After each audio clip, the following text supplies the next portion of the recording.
their tune, dance to the beat of the dead balloon. Find a rise, find a rose. Currency flows where the data unfolds. Find a rise, find a sing. Money moves on, invisible strings.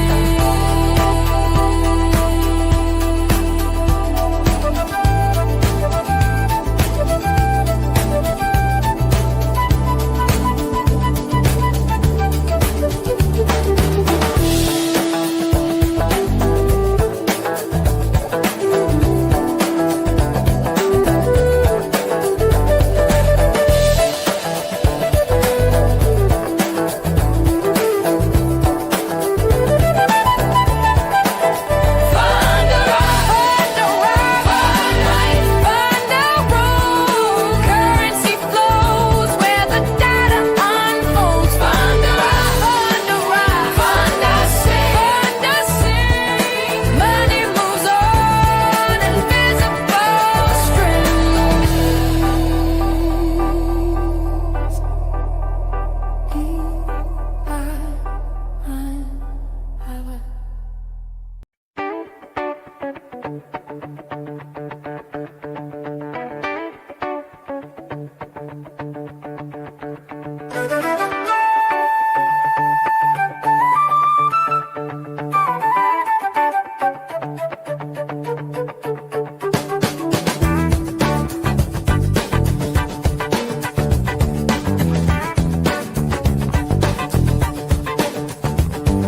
Jaws scream silent, they don't know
Schlossberg, Managing Director at BK Asset Management. BK Asset Management's Kathy Lean.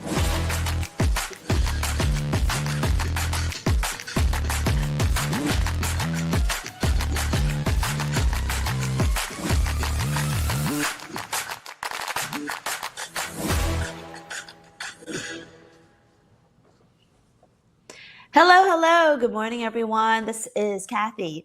If you can hear me, see me, say hello. Good morning, Bob. Good morning, Tony. Good morning. Sound good? Audio good? Everything looking good? The markets are certainly looking this good this morning, isn't it? Any of you long the markets at all? I have been long. We'll talk about that later. For those of you that became members, I often will share with you our 821 very simple strategy for day trading the NASDAQ, and that had a cross earlier this morning. And I'm long right now, and the trade's looking good. Although, we're getting close to the New York Open, so you got to be a little bit careful with that. But the markets are looking good, and it certainly looks like we are going to hold on to the gains today. Now, who's brand new in the room? Say hello if you're brand new, because we always start our sessions talking about what has become the two most important drivers of market flows. The two most important drivers of market flows. For those of you that are seasoned, members, tell me what are the two most important drivers of market flows right now, and what should we all be watching? Let's see. What should we all be watching these days? What do you guys think? Let's see. All right. No one is answering. There are only two key drivers in the markets. I'm going to take this opportunity to share with you my screen so we can start talking about them. Give me 1 second. I just got to organize my screens a bit. All right. So I am sharing with, okay, great. Vinac Renefero. I can't pronounce that, but I apologize. But yes, you guys are absolutely right. The two key drivers in the markets these days is oil as well as U.S. Treasury yields. And today, there's only one story. That story is oil. Oil, and even if I kind of remove all my indicators, oil gapped down on Sunday at the open and is trading down 6%. It was down 7 or 8% this morning. As Richard points out, macro is driving the flow. Macro is basically the key driver. And I hope that's why all of you are here, because you realize the importance of fundamentals of macro in determining not only how this week's trades, but how the market trades, period. In fact, this is expected to be one of the busiest months of the summer. One of the busiest weeks of the summer, not months. This is one of the busiest weeks in the summer. We have so much going on. We have 3 central bank rate decisions. We have GDP reports. We have inflation reports. And of course, we have this story that is unfolding right now, which is the 6% drop in oil prices, along with, if you look over here, my friends, the pullback in 10-year Treasury yields. Now, last week, 10-year Treasury yields rose to their highest level. It's more pronounced than a weekly chart. Rose to its highest levels since January. And this was bad news for stocks. Single-handedly, the reason why stocks were in this general downtrend, we're looking at the NASDAQ, but also single-handedly why ES had been in this general downtrend. It's been in this general downtrend because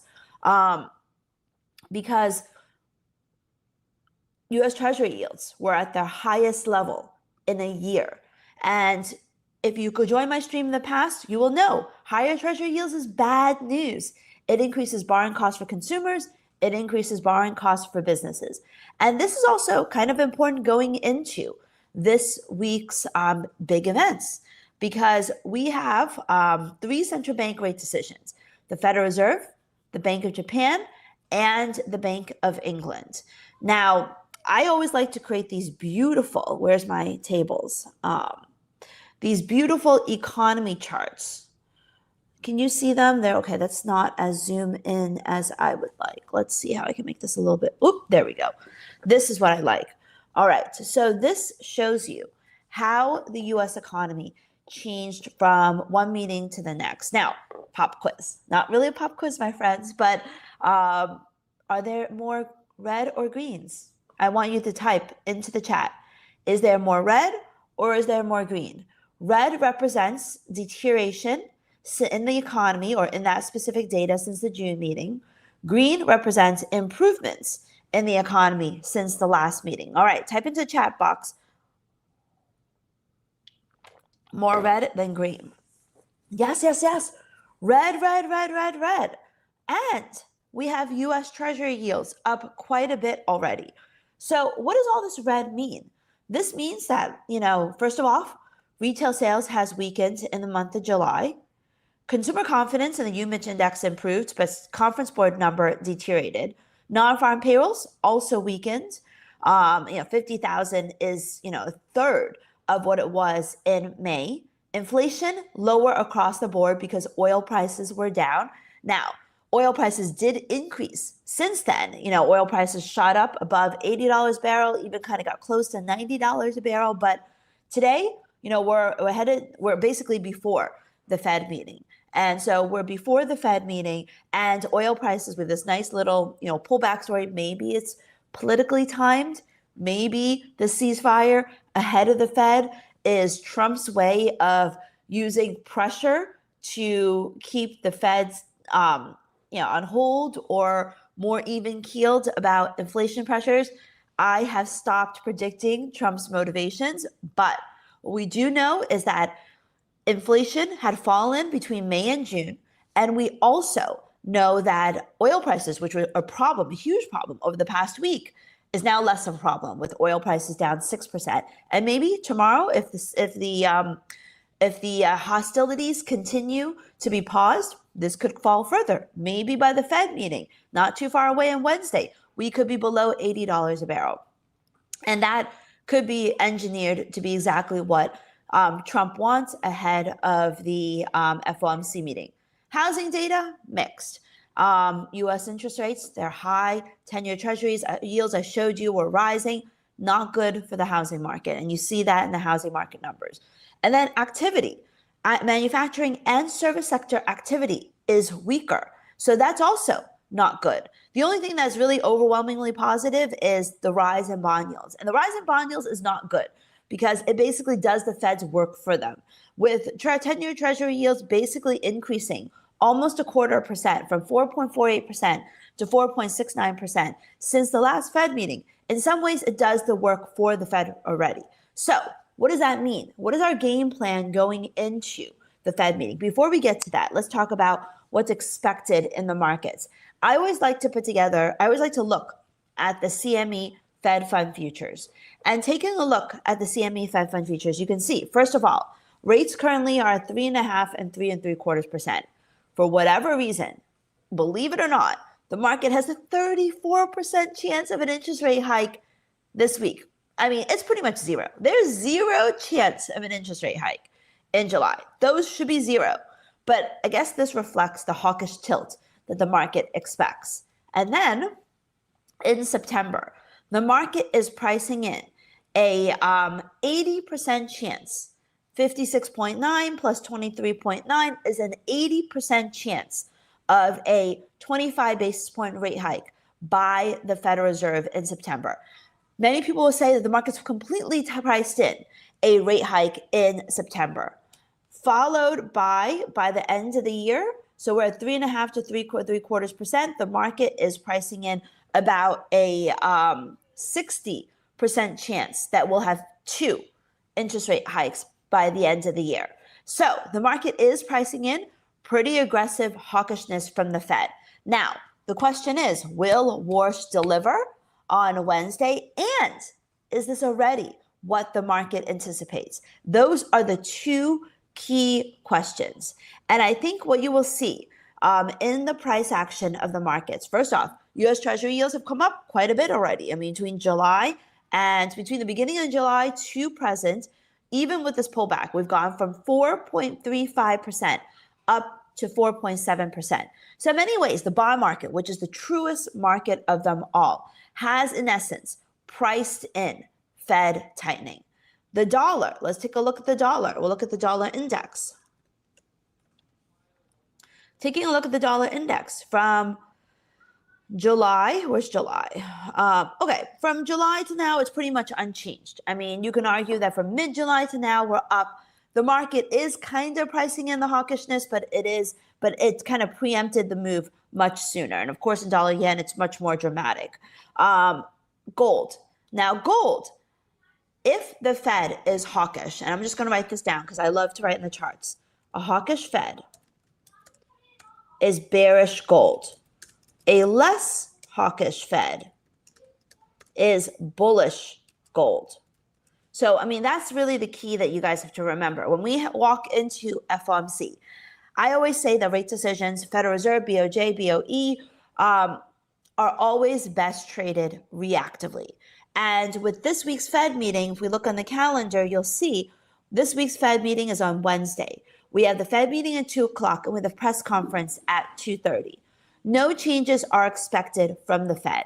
So in many ways, equities are already, if we look at, S&P, equities are bouncing a little bit because treasury yields are bouncing. So what am I trying to get at?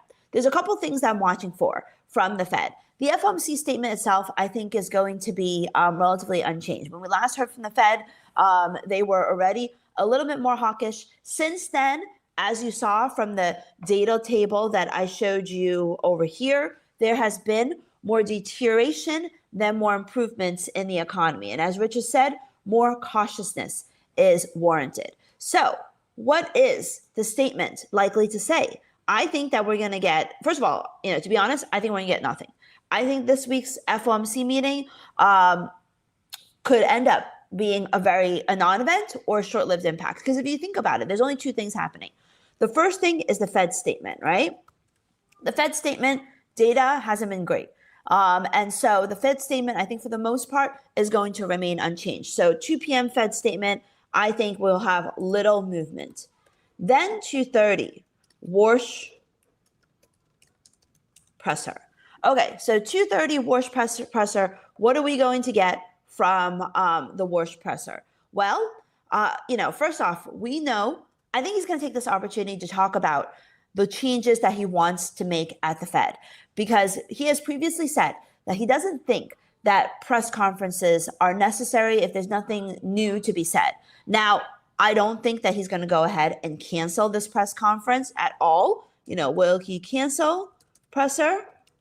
Not at all. But maybe he could use this opportunity to talk about not holding press conferences if nothing new, like this meeting, is probably going to be said. Because right now we're in July, and the next meeting after July is September. September is a huge meeting, not just because the Fed is expected to raise interest rates in September, but because September is when they update their economic projections. So they do all the work, they crunch all the numbers, they update all of their economic projections, and that is when the market is going to start thinking about a Federal Reserve interest rate hike. So, I think he's basically going to start setting the stage for a Fed hike. So, there's so much time between now and then.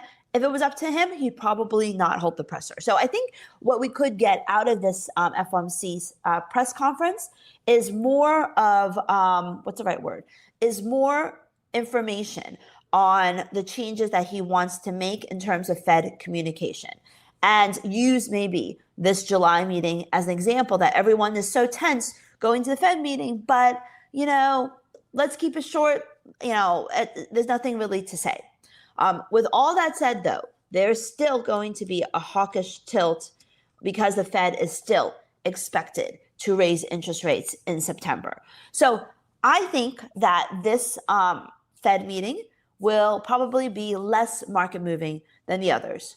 And if it's less market moving, maybe that could end up being a disappointment to the market in general. So what if we have little movement? That could end up being a short-lived pullback in stocks and maybe a bit of a relief rally if the missiles don't resume, the missile hostilities in the Middle East don't resume, and oil prices continue to stay lower, trends lower, then we may see a relief equity in stocks.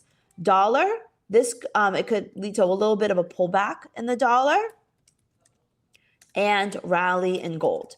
So what this tells me is that what could be more important is the Middle East and oil. But that's not the only thing we have this week. We also have Q2 GDP, personal income, personal spending, PCE deflator on Thursday. All of this coming a day after FOMC. And usually GDP is backward looking. And we don't say that. We don't really focus too much on GDP because it's backwards looking. But when we have the first release, the advanced release of GDP, which basically gives us the first look into the growth in the second quarter, that is much more market moving. And as you can see, the market is looking for stronger growth in the second quarter. So Thursday could actually be more market moving than Wednesday. But, we still got to pay attention to the FOMC statement because, the presser, because that's always interesting. But I think Thursday could be more interesting. The data is expected to be good, but I think the risk is to the downside because retail sales did weaken a little bit. So I think the risk is to the downside for the Federal Reserve. What else do we have going on? We also have the BOJ meeting. So yen, 40-year lows, dollar yen, 40-year highs. We haven't heard much from the Japanese. They, of course, pledged decisive action. Prime Minister overnight basically said that they can't declare that they've won the war on deflation. They haven't fully beat it. But what do we see here? We see here a lot more green than red, right? So there's been a lot more improvement than deterioration in the Japan economy. So could Japan surprise us with an interest rate hike? What could lead to a top in dollar yen? I mean, it would have to come in surprises, right? Surprise BOJ hike or surprise coordinated intervention from the US. And really, a durable pullback in dollar yen really needs to come from the dollar portion of the trade, not the yen portion of the trade. But because look at this, my friends, green on the screen. And if you see this green on the screen here, you will see that there is scope. There is a possibility for a surprise interest rate hike from the Japanese. And that is what is needed for dollar yen to top out. And maybe that's what they're waiting for. Maybe they know that, all this threat for intervention really doesn't work. And so what do we need to do? We need to catch the market off guard. We need to stop out all of these longs. We need to stop out all of the carry traders. Because what are the carry traders moving on? Carry traders are moving on, basically moving on the yield differential. If they surprise the market with a BOJ hike, which is a possibility, we could have a pullback. So everyone's talking about the Swissy. All right, what's going on in the Swissy? All right, Swissy, yes, it popped higher. And we know that, honestly, this is what? 20 points? 20 points is nothing really for the Swissy. I mean, do we have any, I have it on, I don't have it here. Let me see if I have it on my Pro X that I can bring over here. I'm certain we didn't have anything meaningful in regards to the Swissy. I'm looking at financial juice. Okay, it says actually we did. You're right. SMB. I'm going to move this over here. It says that SMB, where is this? Expects to keep the interest rate at 0 until the end of 2027. So, this is what led to a sharp sell-off in the Swiss franc, because the SMB is probably going to be the only central bank not to change interest rates. Remember, ECB is expected to hike this year, maybe in September. Fed is expected hike. BOAE also expected hike. BOJ could surprise the market. So, yes, this is because SMB basically said that they are not going to change interest rates at all. And yield is driving the story. So that is why Euro Swiss spiked. That is why Swiss is moving. So Efrain asked, why is the yen still to the downside? We just talked about that. The market doesn't think anything is going to come from the Japanese. And the Fed is still going to be raising interest rates, possibly in September. Japanese sitting on their hands. But do not rule out the possibility of a surprise interest rate hike from the BOJ. Now, obviously, that's not what the market's expected, but that is certainly a risk. All right, last central bank this week is the BOE. So unlike the Fed, where it's like a sea of red, the Japan, which is like a sea of green, here in the data that you see in the UK, it's mixed, right? I mean, it's basically a bunch of some red, some green, nothing really here that is a clear trend. Yes, retail sales dropped a little bit, but consumer confidence is up. Claiming jobs data, inflation is weaker. So really, there's more weakness. But the activity indicators, the PMIs, manufacturing slightly softer, but services and composite is up. So still so mixed. So that is why, BOE is not expected to change interest rates at all this week. And they are expected to raise interest rates once this year, but it may come a little later. I don't think the market expects much. And so, for the most part, I think the pound will remain pretty much where it is, driven entirely by one, risk appetite, two, US dollar flows. And that's really the key, US dollar flows for the market this week.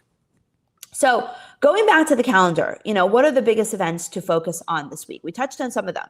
First off, German IFO was stronger. Part of the reason why euro is up, euro is also up because we have risk on move in the markets. But Eurozone data hasn't been terrible. PMIs last week were strong. So between the PMIs, between the IFO, these are good numbers. And then we had durable goods orders in the US, which came in weaker. We also had some, other data. Actually, a better way to look at this is actually through the BK Traders, let's go.bk Traders. I think it's the heat map that I updated. If it doesn't load up here, there we go. This is our BK Traders heat map, where this is available for BK Traders or anyone members or anyone who has the zip indicator. So every week I update our fundamental heat map. You expand this. I talk about how stocks remain under pressure ahead of the Fed's meeting. This was before the jump in oil. Talked about what the Fed is expected. No policy change is expected. US GDP is due for release. So let's go down to the dollar. The US dollar rebounded last week, aiming for its one-year highs. The Federal Reserve meets this week. Q2 GDP is due for release along with PCE. The US dollar rebounded, and there's no major data releases last week, but the calendar picks up this week with second quarter GDP. There's been little progress, and as long as yields remain positive, we'll have to keep an eye out for that. But I'm neutral bullish euros because we did have firmer ZOO and PMI readings. I am bearish pound.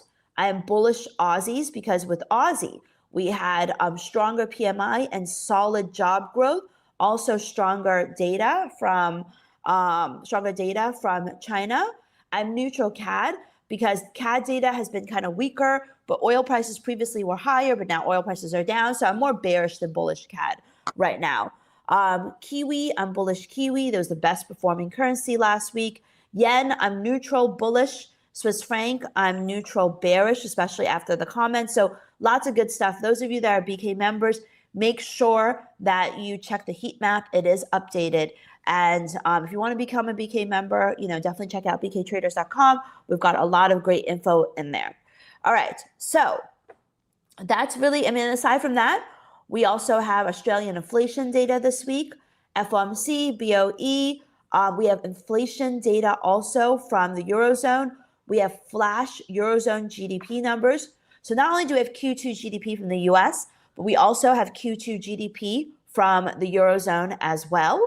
And then on Friday, we have Eurozone flash PMIs, German labor market numbers. So it's a big week for dollar, euro, yen, pound, as well as the market in general, and also actually the Swiss franc, also the Australian dollar, because we have the Aussie data. Now, taking a look at the techs, let's start off with equities. Equities, we are, kind of trying to move below all of the major moving averages, bouncing a little bit, but not a very convincing bounce here, still below the 20 SMA. I think stocks will hold steady this week as long as oil prices, there isn't a headline risk that causes oil prices to reverse. Gold prices, they are rebounding. Gold, I think, has fallen a lot. I think gold, deserves a bit of a relief rally, starting to begin to rally above it. I think we should see more of a squeeze up in gold, probably to 42.50, 42.30, 42.50 this week. Dollar yen still in a relentless uptrend, but beginning to fade a little. Euro dollar, moving quite down, remaining under pressure. But depending upon what the Fed says, maybe we could move between the 20 and the 50 here. And I think that's likely. Dollar CAD, I'm bullish dollar CAD. I like that quite a bit. Pound dollar, I'm bearish. I think, UK data, more weakness than strength. Aussie, I'm more bullish Aussie. So this creates some really nice opportunities in the crosses. And then Kiwi dollar, not really much there. I encourage everyone to stay on top of this using our BK Traders Intel sheet. This is a headline-driven market. This is completely free. So I'm going to drop this link into the chat over here. Completely free. Just register for it.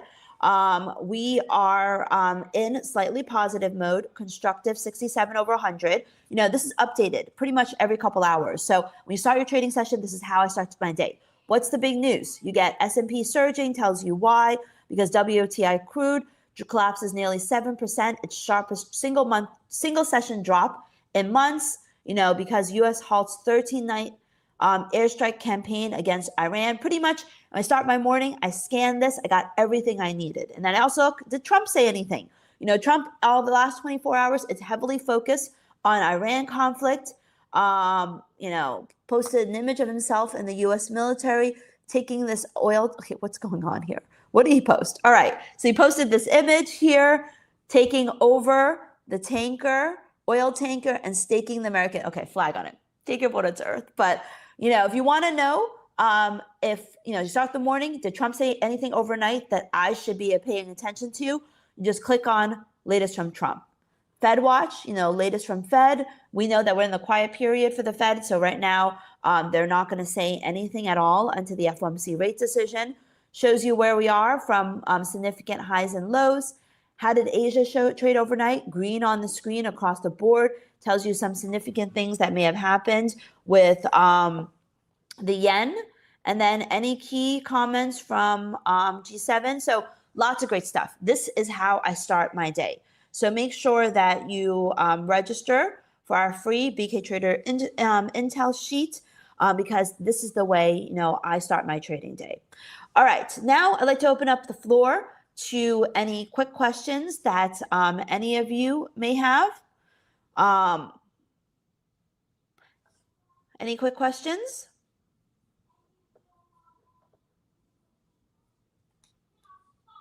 If not, I want to take a brief moment to share, some, really cool things from the prop space, just off, Take Profit Trader, 40% off for life, never pay an activation fee.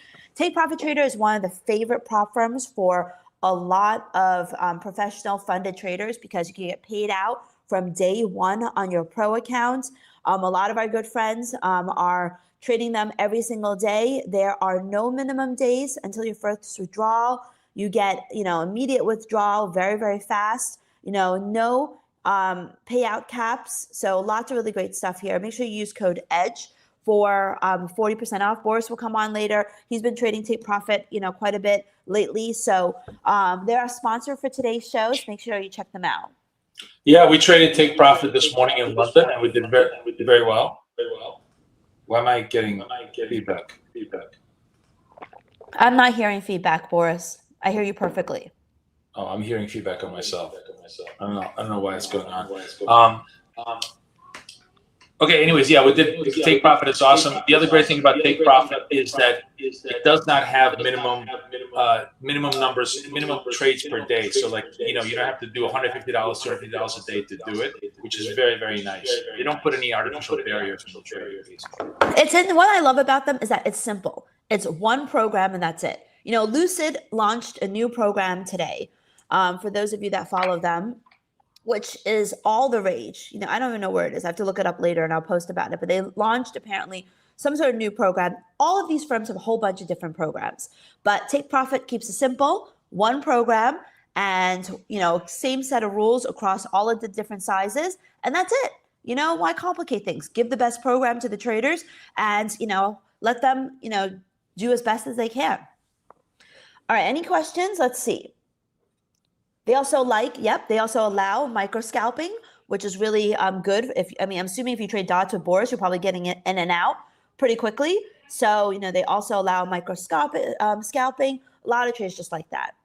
What is all this eco stuff, Boris? ECO, Boris? ECO?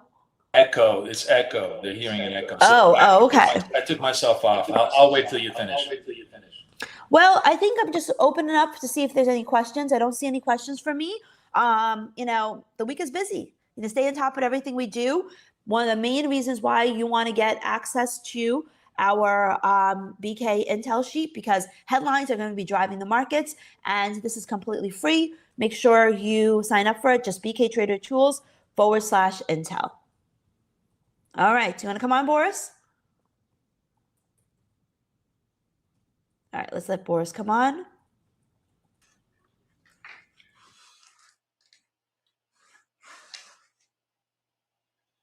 Hey guys. Okay. Looks like I'm okay now, right? Everybody can hear me? Sound check, mic check, no echo? Say no echo, right?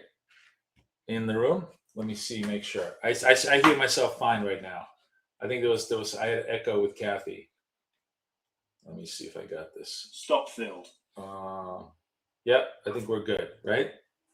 We're good. No echo. All right. Yeah. It was just, I think I was broadcasting through her. All right. Good morning, everybody. Good morning. First of all, order of business. Everybody. Okay. Very good. Yes. We're all set up. First order of business. The DOTS lifetime has been updated to 1.2.1. If you guys want to update it that way, it's basically really simplified the whole structure of how we create our triangles, our scalp triangles, and I just made them into a confirm triangle. There's nothing really new in this thing. It's just cosmetically, it's a much easier structure for us to follow.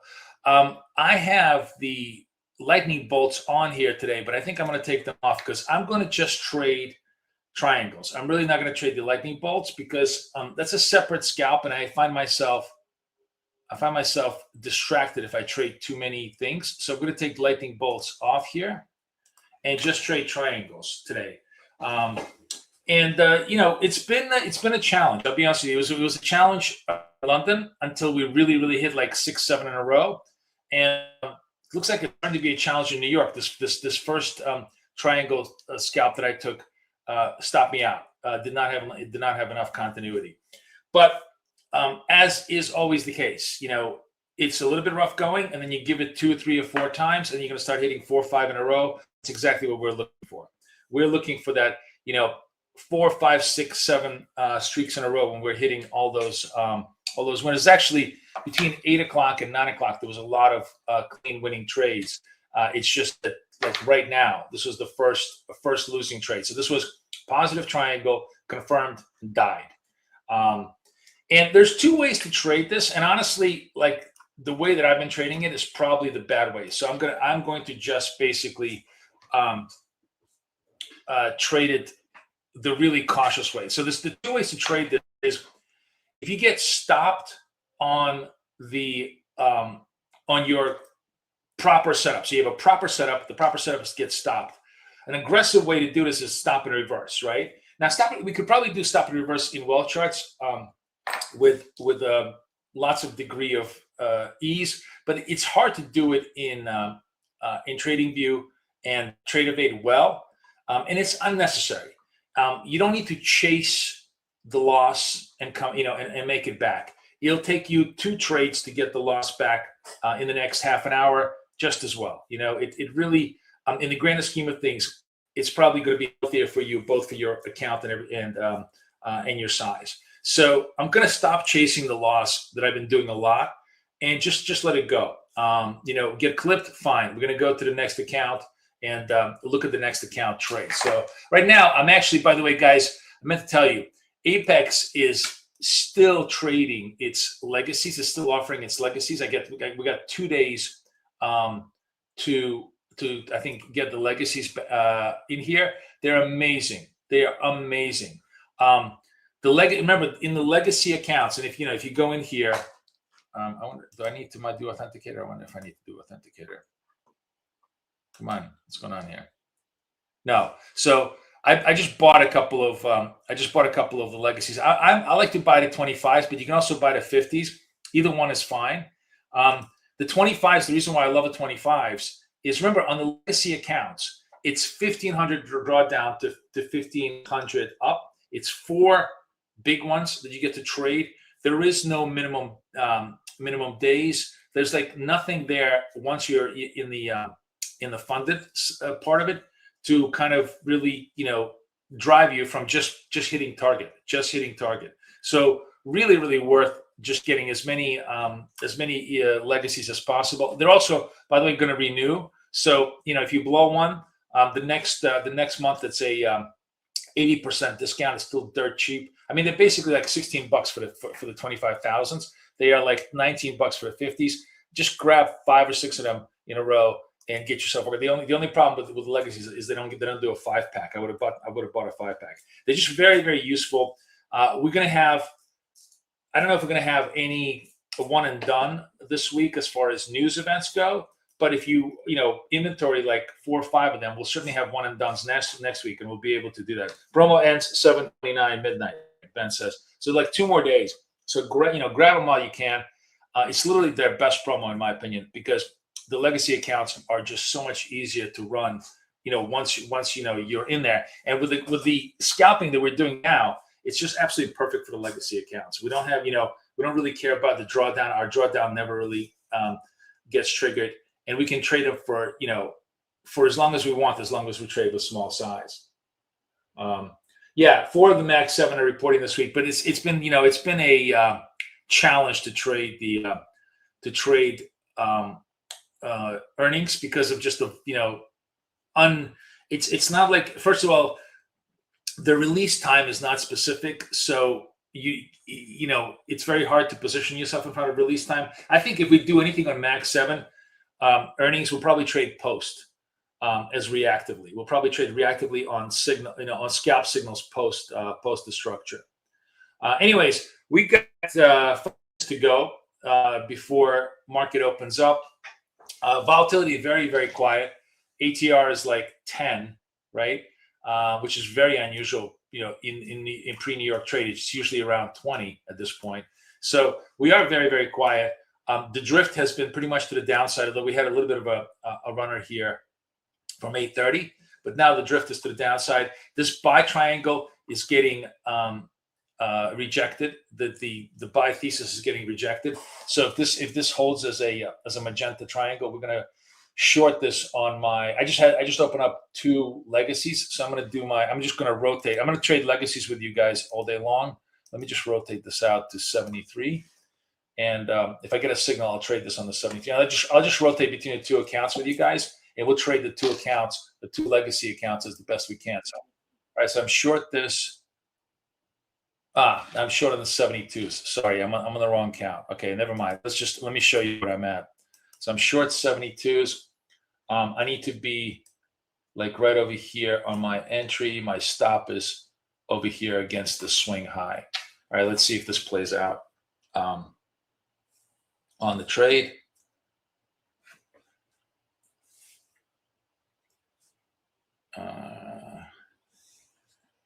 Right before market open. So obviously you've got 5 minutes. We'll see. This is probably the last trade I'm going to do before the market open. Let's see if it's going to complete or it's going to reject me.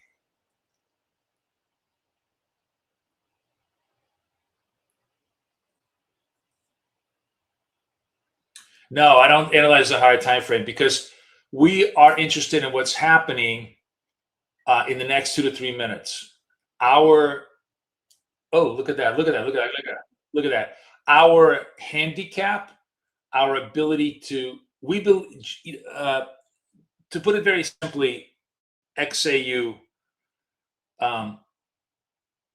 I can predict the weather in the next 2 to 3 minutes a lot more than I can predict it in the next hour in the next day, right? Our job is to predict price in the next 2 to 3 minutes. That's what we specialize in. We trade everything with a 1 to 2 risk reward and a 75% accuracy target, right? So we're trying to be 3 out of 4 accurate, right? London today, by the way, surprisingly, London was 10 out of 12. We hit 83% today, even though it felt like I was just, pulling my hair because it was so slow. But it really picked up, and we actually surprisingly really started hitting a lot of good trades. So we did well on the take profit. Now I'm going to run my apexes, both ways, and we'll go from there. That's it.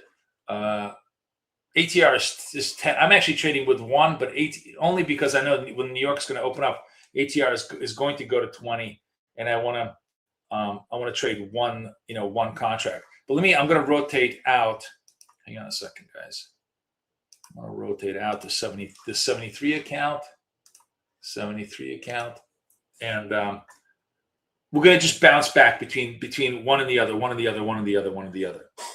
Good morning, astrologer. How are you? Good morning. Good morning. Good morning. Why don't I trail my wins? Because my wins are very, very small. I'm trading for 5 or 10 points.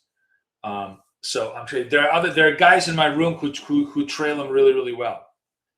You are welcome to trail. Sometimes you can hit like 100 points off my signal. Like you may be able to hit 100 points off this signal. It's just not what I do. I scalp, right? I give you the tools to enter the trades. What you do with this, the strategy is very much up to you. A lot of guys trade with my entries in a very, very different way, in a much more profitable way than what I do. Maybe less, there's always a trade-off between accuracy and profitability. I shoot for accuracy, but other people shoot for profitability. So if that's your jam, you can certainly do it with the indicator. Oh, good morning. I totally forgot. I created the guide to the indicator. Let me pull it up. Hang on a second. Where the fuck is it? I got to give you the right URL. Hang on. Yes. So control. I'm putting a link into chat right now, guys. I'm putting the link into chat right now. You can download the whole BK Dots guide that explains everything in the indicator. We're opening up. Market is tumbling. I'm obviously not trading for the first 5 minutes, but you can see, like, you were saying to me, yeah, why didn't I trail? You could have taken this. This was a trade we opened at 37. It's trading, 94. There's a 40 point move if you just let it go. But it always looks good. If you guys are on X, I'm putting the guide on X right now again. Okay, let me see. I'm going to retweet it. If you go. I'm going to say for those in stream. If you go to my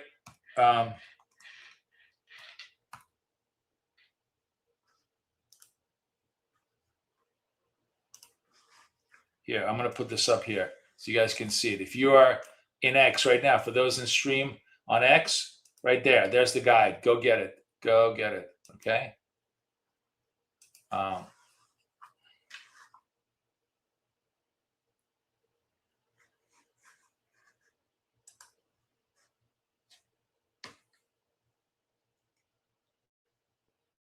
We're trading Pivot. I'm not trading well charts right now. I'm working with on the well chart stuff. When it's ready, I'll let you know.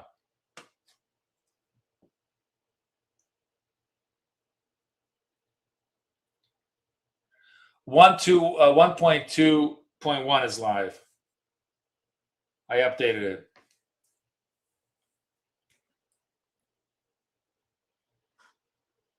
I decided to keep it at 1.1.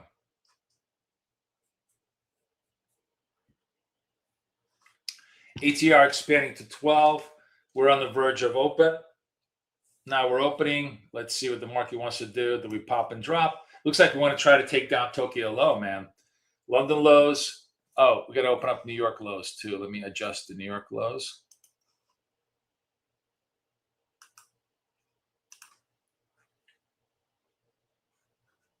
All right, here's the New York high, New York lows. First candle, not a lot of width in the first candle. Usually the first candle is at least 100. This one is not even 50. But we've had like 3 consecutive sells.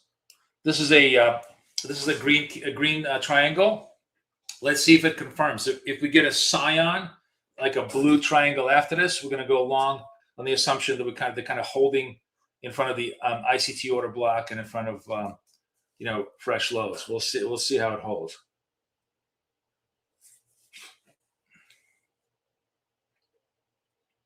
Let's give it a minute to play itself out. No, you got to delete it. It's supposed to auto update, but you just delete it and reapply it. Just to be, if you want the latest one, just delete and reapply. All right, we're breaking down to the downside. They're taking out the lows. 35 seconds left. This is going to be an interesting candle. There's a lot of vol over here. Just made fresh lows at 52. Where am I? I'm on 73. Okay.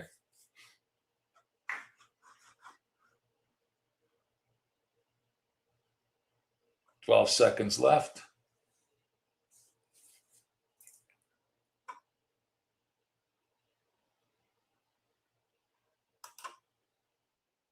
I was short against the this candle high. I'm probably going right up my ass.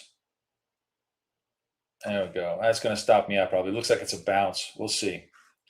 We'll see if I can survive the stop. It's like a big vol, and maybe we'll survive the stop. I'm going to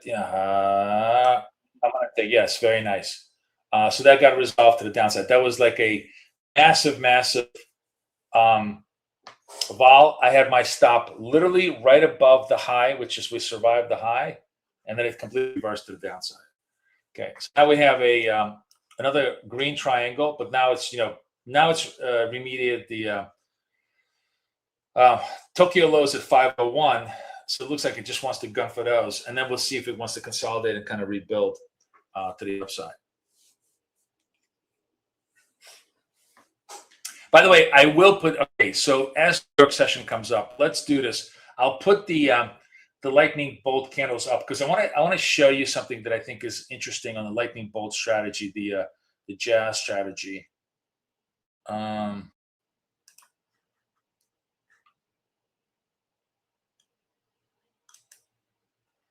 All right. So this is obviously lightning bolt down. And what's interesting to me here is if I have the cyan blue, if I have a confirm up or confirm down, that's going to be a pretty meaningful. Like whichever way this confirm triangle goes, I want to go with that direction because I think it's going to be an interesting play to the upside. Matter of fact, you know what? Am I in 72? I want to go to 72. I want to redo my 72s. 72. And look at that. It's resolving. Is it resolving to the downside? Yeah, it's resolving to the downside.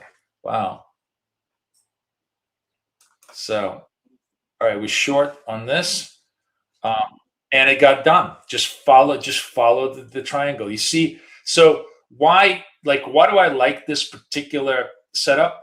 Massive momentum signal with the lightning bolt tells you that it's beating the ATR, so massive momentum. And the second candle is going in the direction of lightning bolts. It's a confirm candle, so you got to go in that direction. And it's a super quick scalp to the downside. Took it out, nice, and we'll go from there.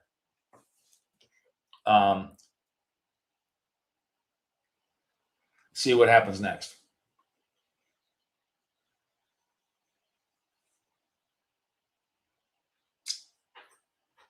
Hey guys, do me a favor. Somebody, let me just see. No, the lifetime update is 1.2.1. If you don't have that on your screen, you delete it, reapply it. If you still don't have it, log out, log back in, reapply it, and you'll get it because it's a cache problem. It's a 1.2.1.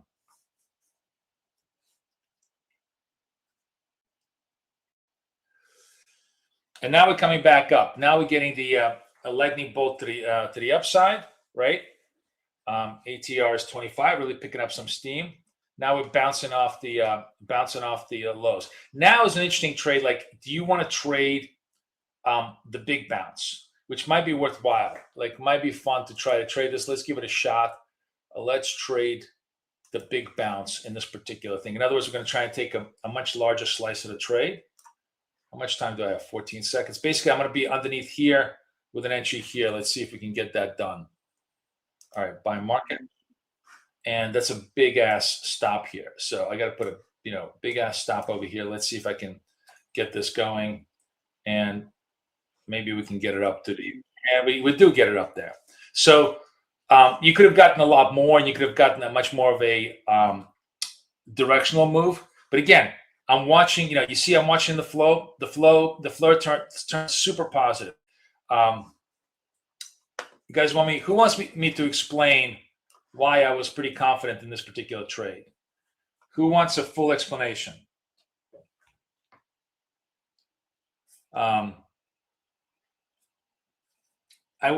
If you give me 5 plus 1s, I'll give you a full explanation of why this trade was a pretty good setup. So we actually hit 1, 2, 3. We're 3-0 on the New York Open. I don't see plus 1s. Yeses don't count. Hi, Laura. How are you? Sanity, you cheating. No. DJ plus 1, Sanity plus 1. Let's go. Let's go. Who's new? I want to see some new people. Let's go, bitches. I want to see some new people here. I know there's a lot of new people here that Hound Dog. All right, the Forest Codex, Cheryl. All the old people want to know. See, all the people who are already making money in this room want to know. No, I want the new people who have no clue. How is it that we get so many people, so many accurate trades? All right, Striker, let's put up a plus 1, Striker. Chris Singleton. Hey, Chris, nice to see you. Chris, I set you up. I think take a look at your email. I think you're all squared up. Tony, everybody. Okay, so let me explain to you, and again, it's contextual. It's contextual in the sense of why I thought this was a good trade. So we have London Open, we have New York Open, right? We basically we hit all the lows. We break Tokyo Open. Then we get the green triangle and massive lightning bolt strike to the upside. So big burst up, right? And then we get a second big burst up. So what this is just telling you is that the market probed the lows, like they took all the selling on market open was absorbed. And now they just basically whipped everybody who sold short here at the lows. They just whipped them around to the upside. And what this kind of tells you is that the bulls saw a bottom, right? That this was a tradable bottom. Now, if it's a tradable bottom, and if it does work, then it's a tradable bottom, not just for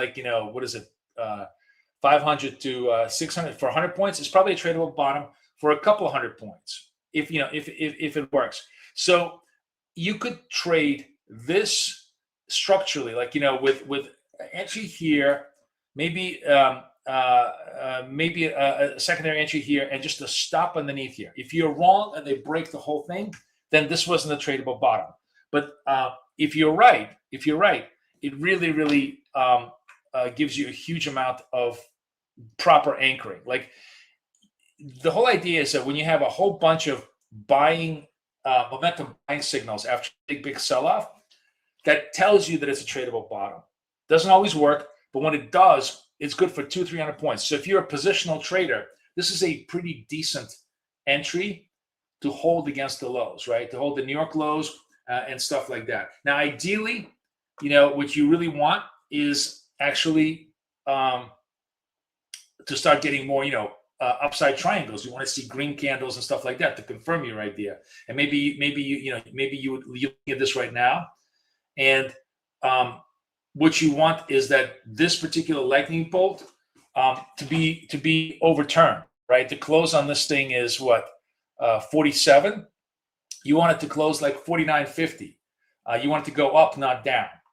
But from when you were over here, you saw this burst, and it was definitely good certainly for a scalp occasionally it's good for a V-shaped bottom. The basic idea was this gave you all the potential, not the guarantee, but the potential of making a V-shaped bottom, right? So far it hasn't made it. What it's done is done this. It's done this, and it might come back down to a double bottom and even a lower double bottom. But occasionally, a lot of times when it happens, you get this V-shaped bottom and it just starts to soar. So that's what I saw here. I took advantage of it for a scalp. If I was in a positional trade, this wouldn't have been working right now. And you can see, by the way, that the lightning bolt trades are trading to the downside, right?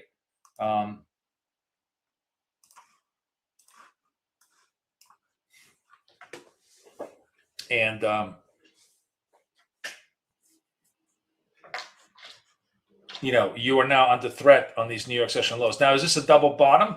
Here's where it gets interesting. We can watch this and see if we get a reversal formation. If we get triangles up, if we get lightning bolts up, we get any kind of those reversal formations, then we can have a lot more confidence. Yeah, maybe this is really a double bottom tradable, and then could be a durable rally for 100, 150 points.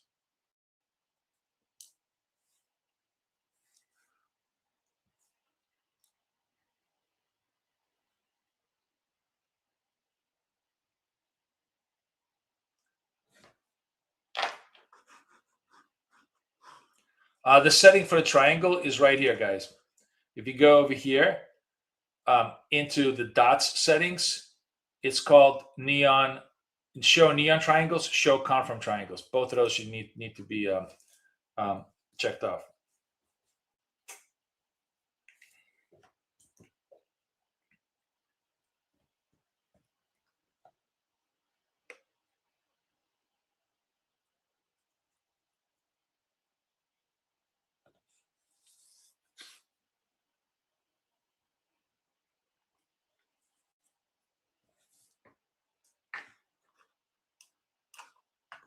So V-shaped bottom fails, and now we're probing lows, fresh low, right?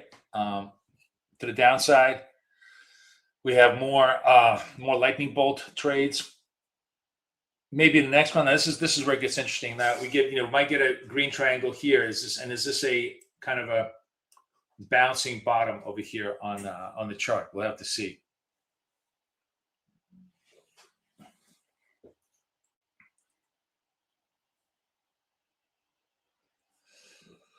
So far, I'm making fresh lows.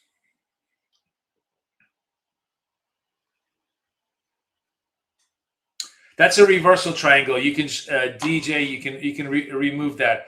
As I told you guys, I'm putting together the full glossary into your course, and you can download the glossary, and it will tell you every single button is in there. But what you want to do is, these are reversal triangles. You can look it up what they are. We don't trade them right now. Just unclick them. Show reversal labels. Just unclick them.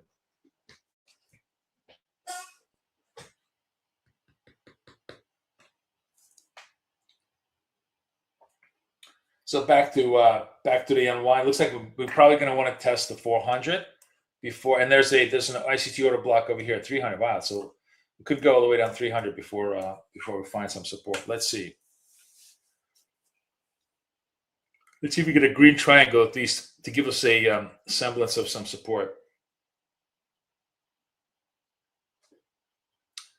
Good morning, guys. Good morning, everybody. How's everybody doing?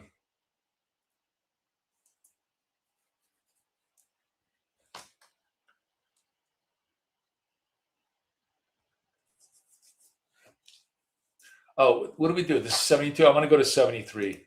Okay, we're going to rotate. We're going to just keep rotating accounts. I keep forgetting to do that. Okay, rotating accounts. I'm going to make the habit of make a trade, rotate the account. Don't wait until the new setup happens.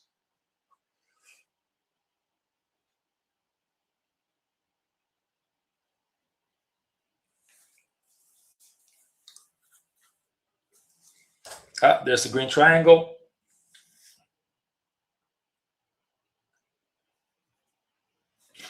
Let's see if we can get a confirm on this.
Ooh. Rejection of the buy. 30 seconds left. This is signaling more selling. Interesting. Let's play if it holds. Right into New York lows.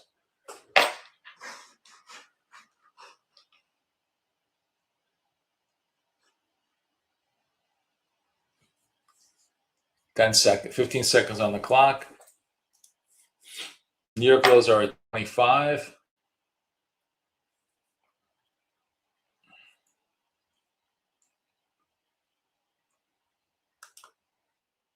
All right, we short this.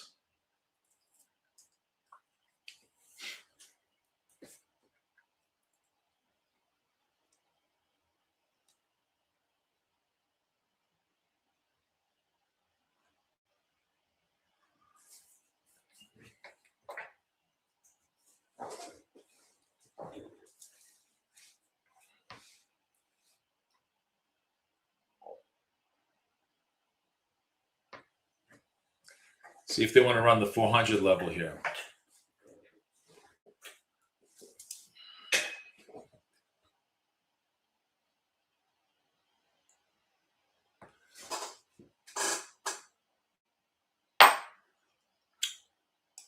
I'm going to just pull myself up against the high of this candle just to give myself a little more breathing room. But to see if they're gonna pop hard, they're gonna just, this is like the bottom, and they're gonna try and wrap it, or the sellers are gonna come in and break the bottom here.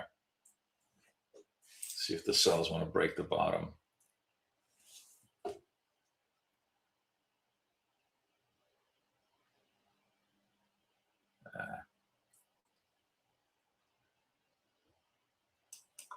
I'll take it.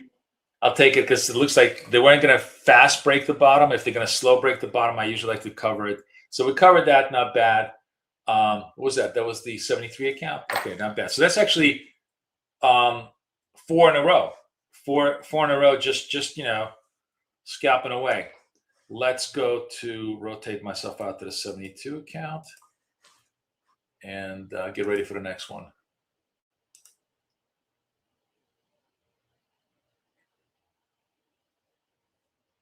Am I in the right one? Let me make sure I'm in the right one. Yeah, I'm in the right one. Okay.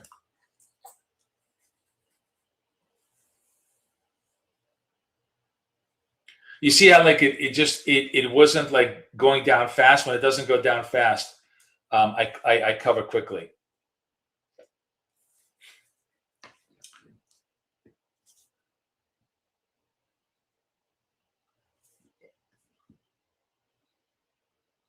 So for now, they hold the 400s.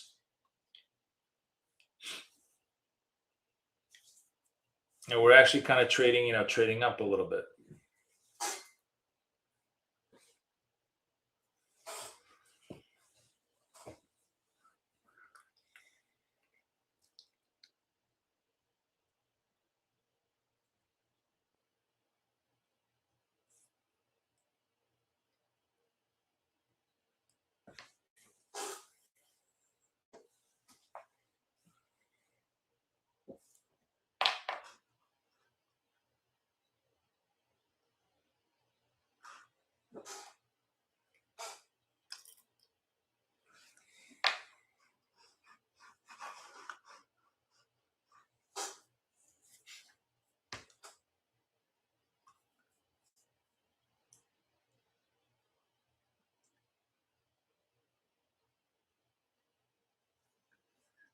I'm not looking too far left towards that gap earlier. No, I'm not. I'm always looking forward. Anybody ever see a movie called Gumball Rally? A really, really old movie from like the 70s. A really, really fun movie. I forgot who was in it. Oh, Burt Reynolds is in it. That's right. Burt Reynolds is in it. Tom DeLuise. Guys, anybody remember that movie?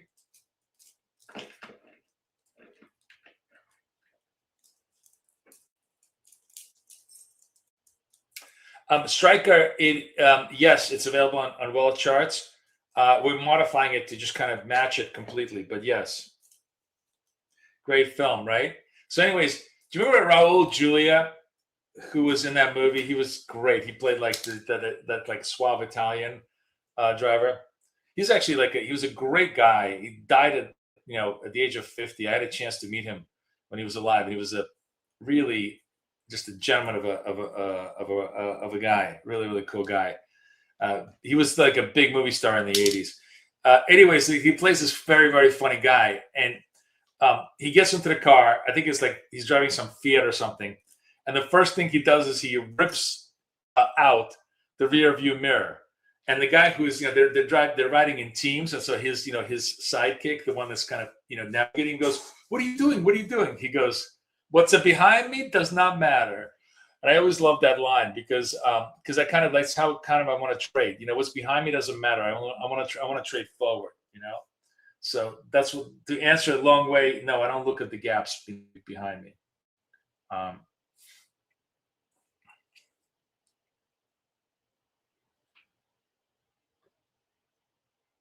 Red triangle.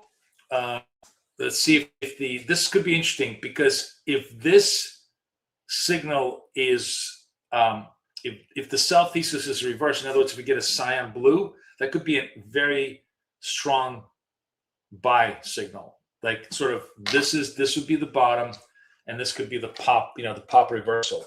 But we have to see a blue triangle after this to give us some confidence that it's a pop reversal. Because for now, it's really interesting. They absolutely held the 400, which I did not expect. All right, let's see how we play.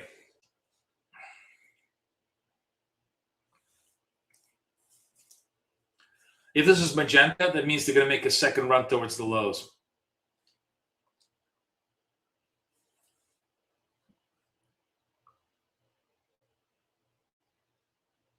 What do we trade? We are in, I need to rotate. I always keep forgetting. 73s, rotate to 73. Okay.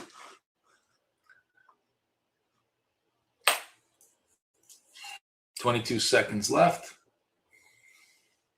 We're going short if this stays magenta.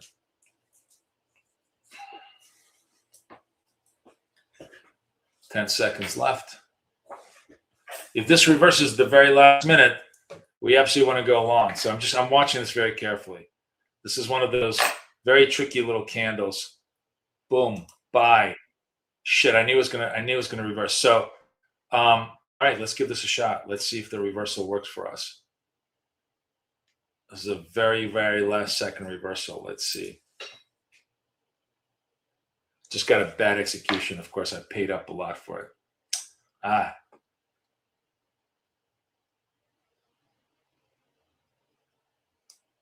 I'm going to make this a positional trade. I'm going to do. I'm going to believe in the fact that this may be a reversal trade and make it a positional trade against the session lows. We'll see if we can survive that a little bit here.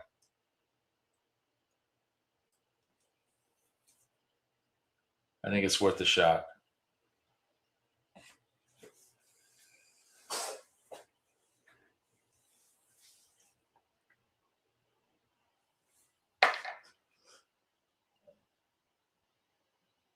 Wow, I just realized what a bad slip this was.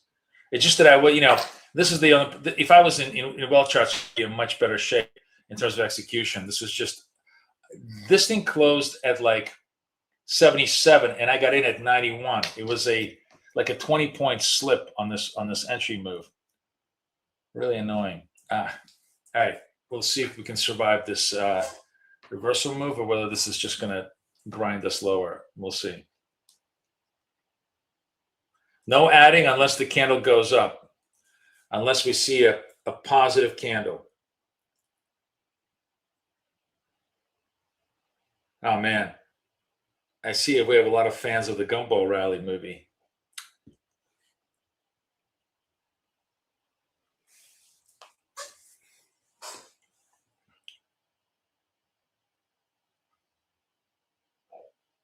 You see, they're battling that New York low. They're probably going to take me out right at the New York lows, and we'll see where it goes from there. But the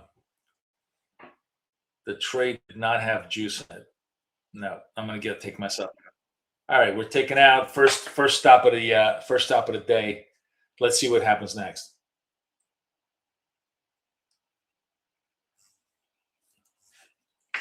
Gonna rotate back out.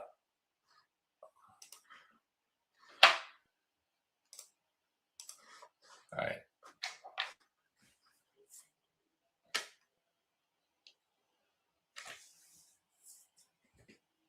This is going to be brutal. If it stops right here and it pops back up, it is what it is.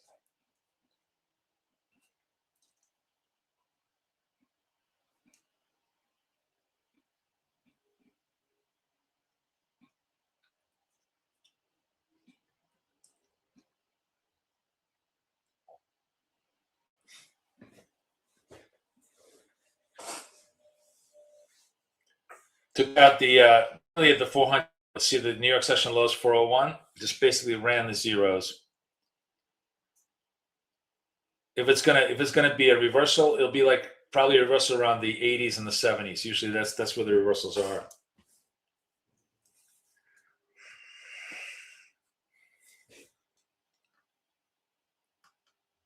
I don't know. It's a good question. It might testify to low. One of the things I keep forgetting, and people we keep mentioning, I think it's a really good idea, is actually we need to add 2 more contextual labels, which is prior session low, prior session high. That would be really, really useful. You're right. All right, taking out the 85s.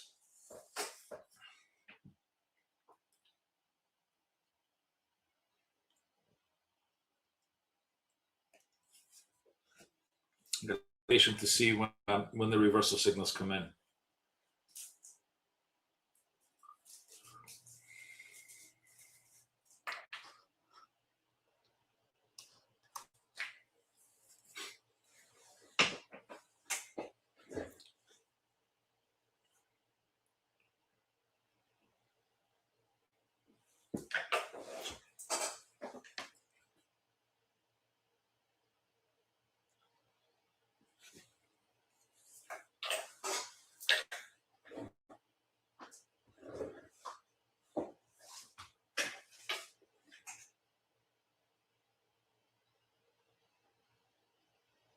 Oh, we're taking out the 50s. Wow. That's impressive. That means we're going for this order block over here. Remember I said 300? I think they were going to take out 300s, and we're almost right then and there. Wow.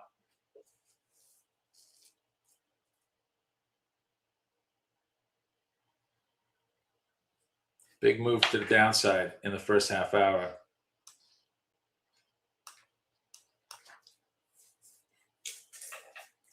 Let's see where the bounces come back from.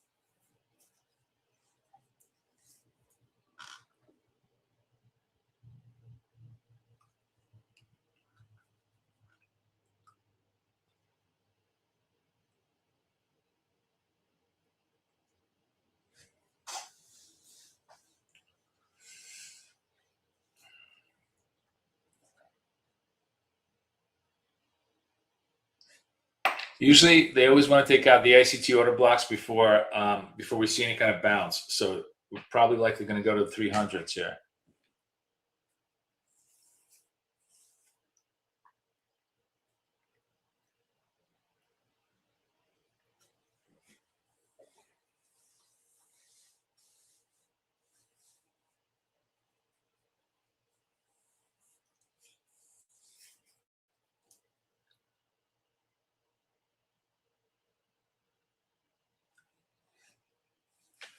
There's the green triangle.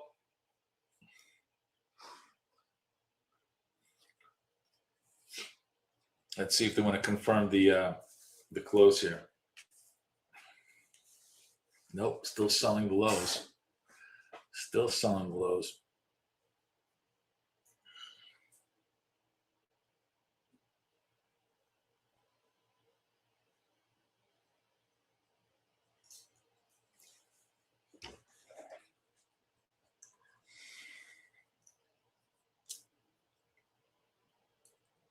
a tough trade, but we're going to take it. If it goes down, we're going to try to sell it right into the bottom because it's a momentum trade, and we're going to honor the signal.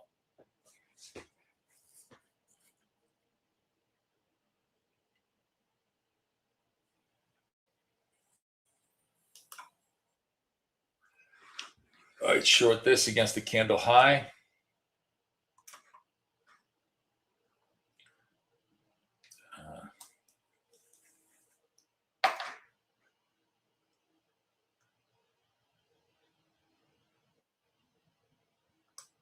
All right, I'll take whatever continuity we get here because we're just going to remediate this block, and I feel like we're going to get close to a bottom here.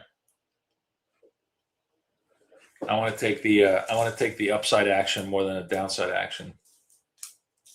All right, let's reorg 73.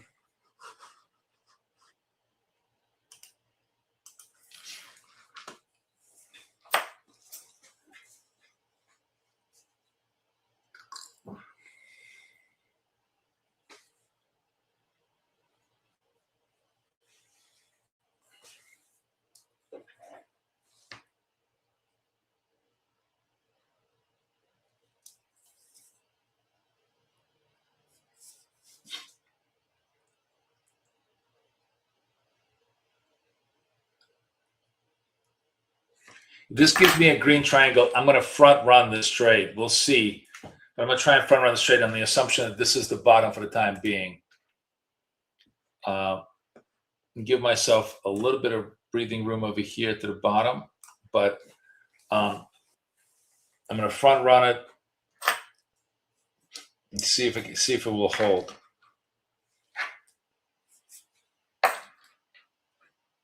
No.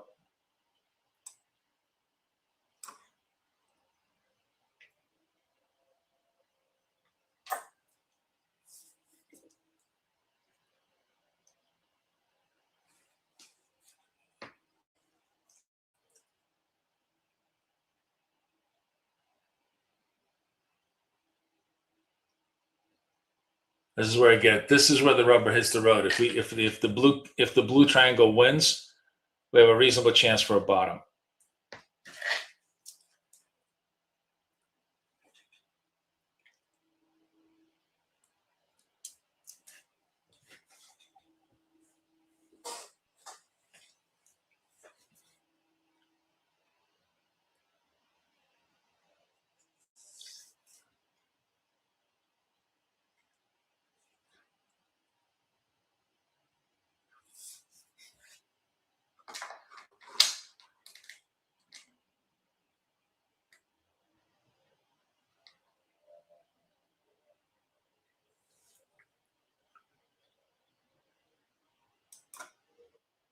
All right, I'm going to add to this position and hold the bottom here, and then we'll see if we can get on the upside. Do we get any upside movement here?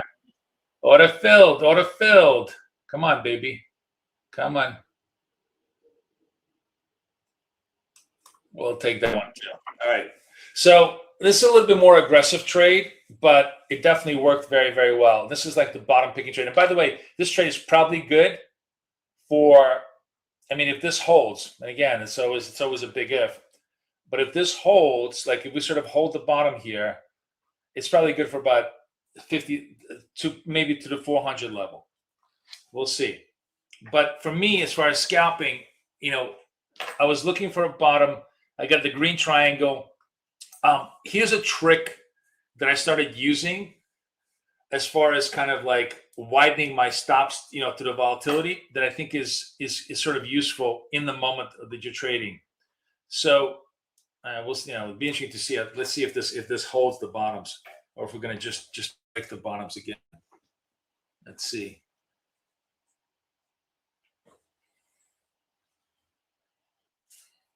Oh, sellers are really coming in, man. They took out the 300. They want this low. This bottom does not quite hold yet.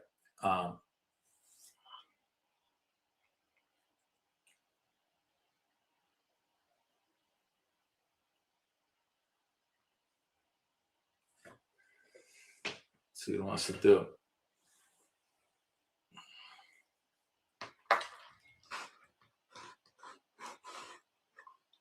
So I'm going to pass on this sell signal because I'm still thinking that it might be buying. As a matter of fact, this might turn into a buy signal, depending on where we close. Yeah, I'm going to be a buyer here. All right, a buy confirm on this. Let's see if it can hold to the upside here. There we go. There we go. There we go. There we go. There we go. Come on. Come on. It was almost there. Come on. All right, we'll take them. I'll take what I can get. It was almost there. I almost had the 20 points. But this is what I was kind of showing you, is that it's clear that the buyers were just trying to hold themselves down here. They made a few more runs to the 300, but the longer we hold, the likelier this is going to start popping towards the 400. Like, if you want to take another trade to the upside, wouldn't be a horrible idea. Let's see this candle close. If this candle closes higher than this candle, I'll go long. Yeah, I'm gonna go long with a stop underneath all the lows here. Let's see if this is indeed a bottom on the trade. And we're done enough. And we come back. So you kind of see how I'm using the triangles to help me find, really interesting points of pivot. But if you're a longer term trader, if you are someone who positionally has the disposition to hold things positionally, you probably would find a really good foothold over here for, let's say you were somewhere over here in the 97s and 300s. You probably will get a trade all the way to the 400s. So, where I'm trying to take out 20, you're probably going to be taking out 100 if you have that disposition. But for me, you can see I'm buying the blues, selling the reds, buying the blues, selling the reds. Do that over and over again, and it adds up. It definitely adds up.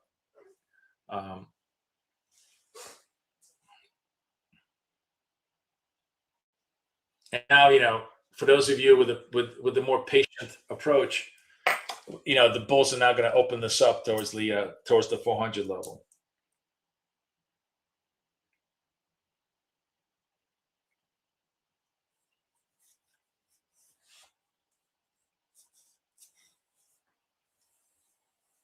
Pretty cool, right?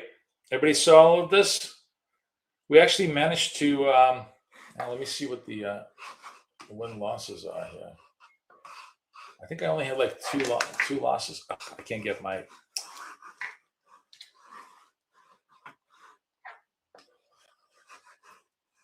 I lost my cursor, guys. So no, where's my cursor? Oh, it's over here. Why isn't it coming over here? Oh, okay, got it. Okay.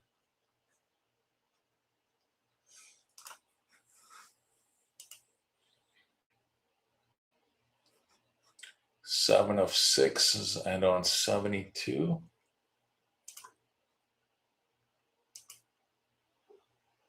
5 of 4. So that is 12 to 10 of 12. That's pretty good. US was 10 of 12 too.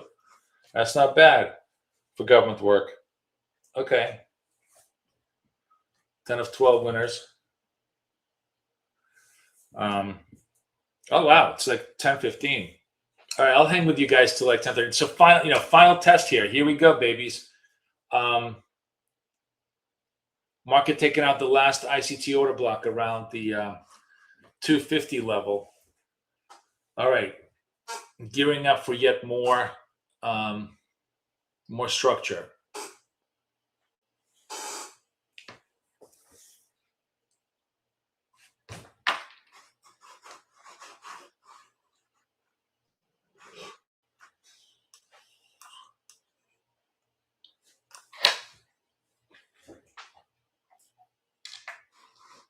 I'm going to take out the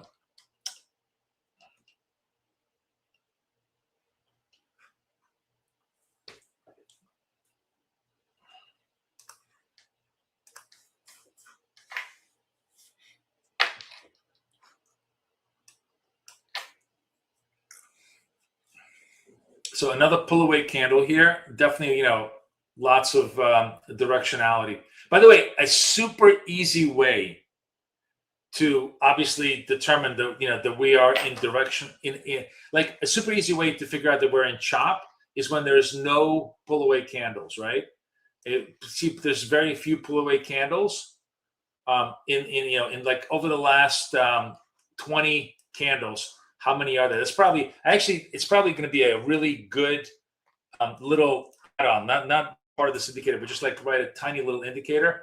We can call it pull away signal, and basically you can set how many periods back and how many pull away candles happen. And I think if you get like 10% or less of pull away candles within an X period of time, that's chop. And if you get like 50 or more percent, then that's really strong trend. So like just sort of like if you go back from here 10-12 to 9-52, 20, a 20 period time frame, 1, 2, 3, 4, 5, 6. So like more than 25% candles, clearly a pretty strong directional move. Oh, we got a green triangle. Let's see. Can we get another bottoming? Do we want to trade the bottom here?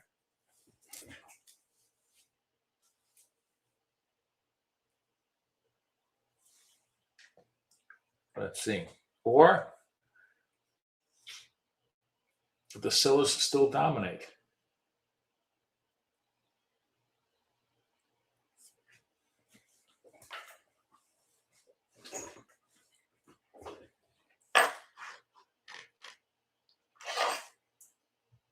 Oh, it's really selling, just not stopping, man. That's a sell. That's not a buy.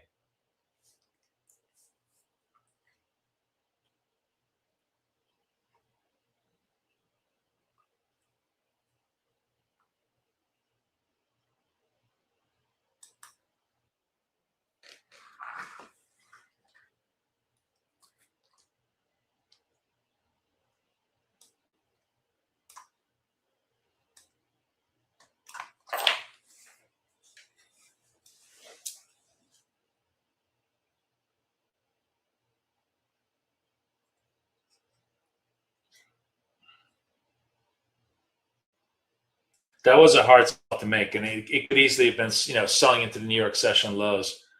It's hard to sell the lows like this, but that's the signal. You gotta trust the process that there's still more momentum on the plate. You could have just either not taken the trade or taken the trade, but you can't fade this trade.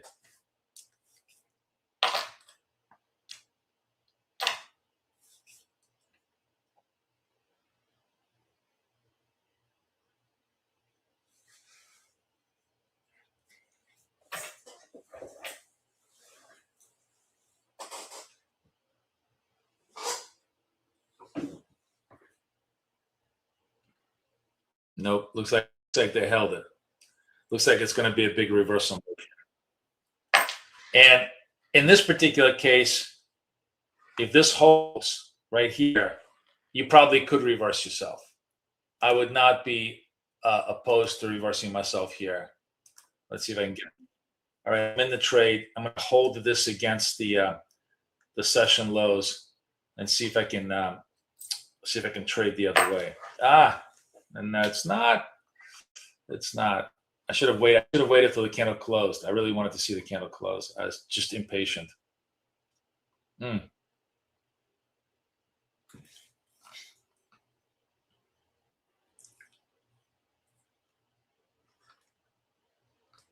Close 51, close 59.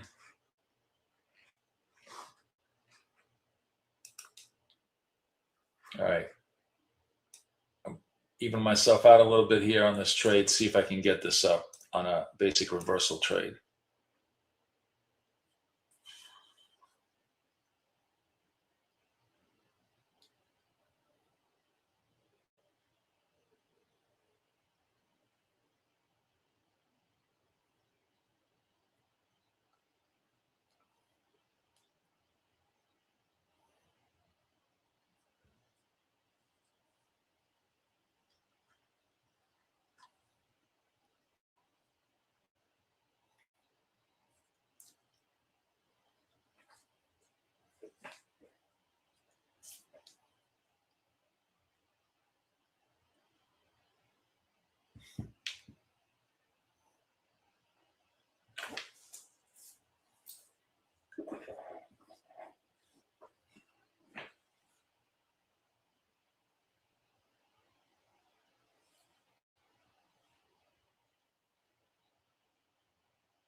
Trying to see if we can survive these the runs to the lows. We'll see. It's definitely problematic, but let's see if the buyers can hold it here. A tough trade. So this put a sell signal, stopped us out, came right back down, and kind of chopped right down to the lows. Just a absolute whipsaw trade here. So it looks like it's going to be a whipsaw trade in this particular trade. All right, that just this one did not work. Because I and I remember I said I don't want to. I should be patient and I shouldn't do a reversal, and I kind of broke my own rules.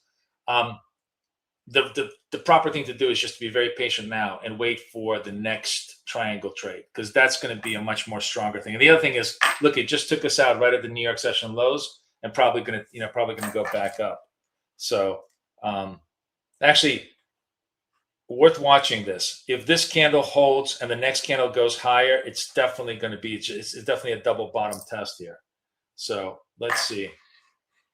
Yeah.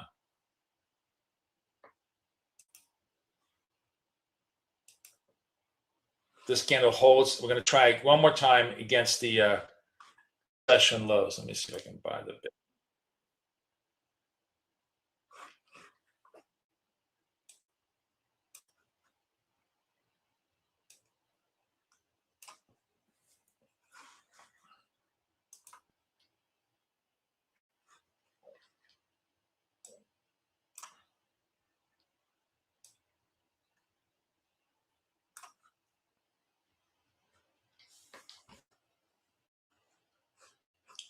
Again, rushing the trade a little bit, but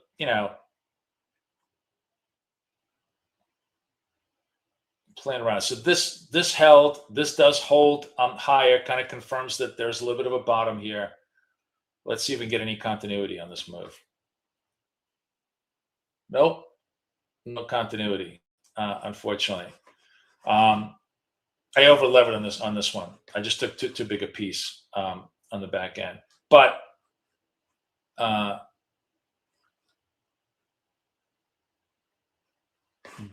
hang on a second. Sorry. Again, just too big a piece on this thing. Let me take one on the other one, 72s. Nope. I'm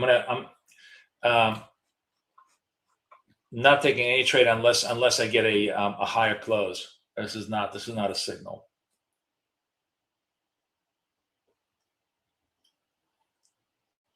This is one of those grind lower days where you don't have any turn, you don't have any turn possibilities. That they're going to take out the stops here.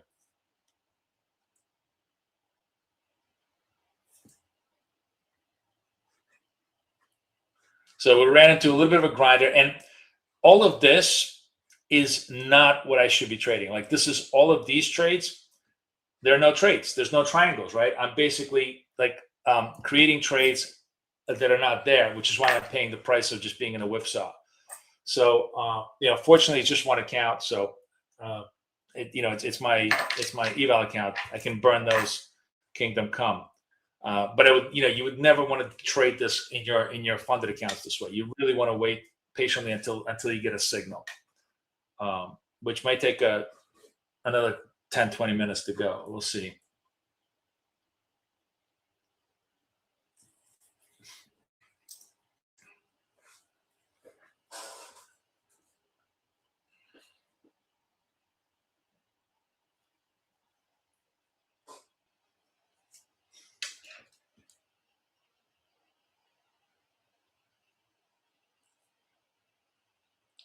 When you look at the price action here, you see that it's just chop up, chop down, no legitimate signals, right? So all of these trades is exactly what we all do when we don't follow our process, and it kind of costs you. But if you're gonna screw around, you definitely want to only screw around on cheap eval accounts like you have with Apex. But generally, you don't want to screw around. You want to just kind of stick to the process. It's just that it's been like 20 minutes for a scalp, so you lose patience, and that's a big problem.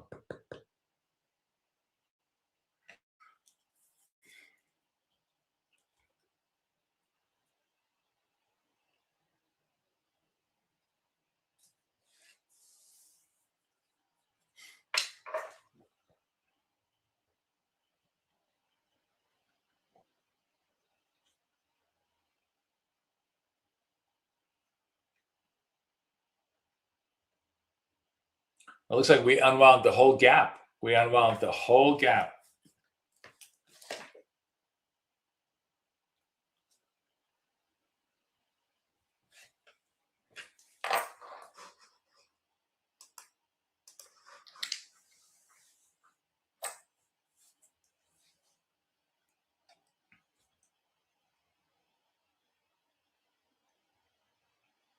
Wow, markets are getting very negative now.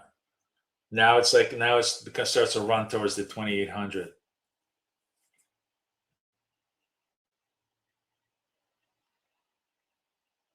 And it's like all the more painful because this short would have obviously worked, but he just clipped us out. Just clipped us out over here. And the thing to do was to have just done nothing after that.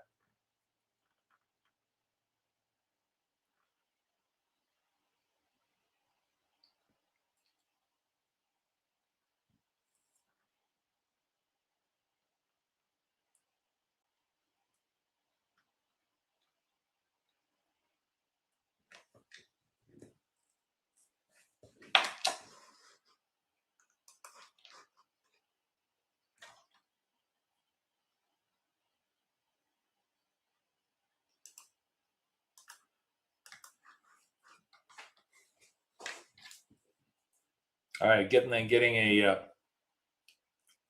max red candle. Let's see if we can get any kind of a turn signal over here.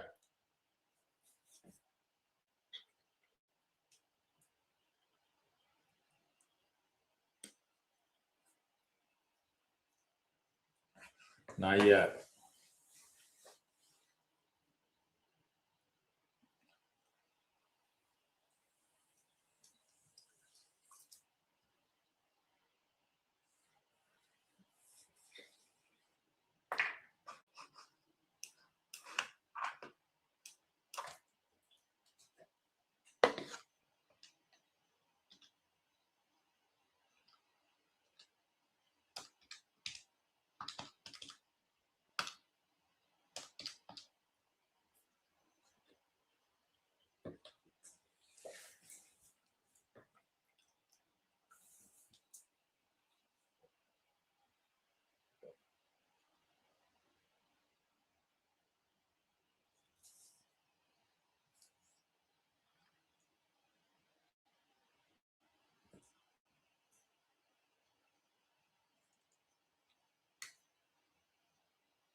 Or just a straight drip lower. No turn signals at all.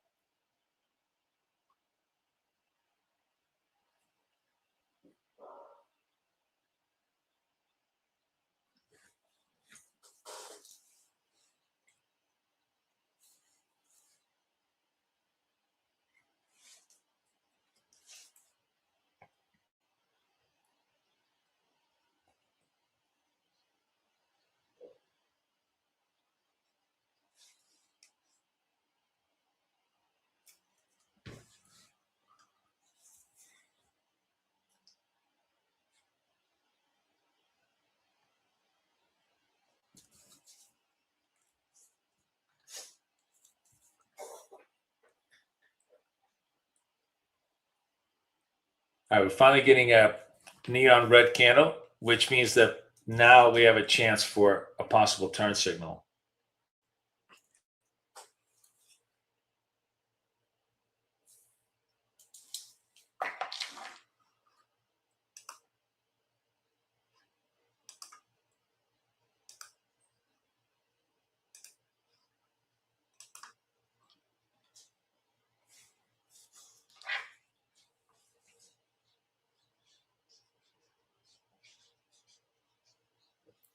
Still selling hard, taking out. Looks like they really want to run the 2800.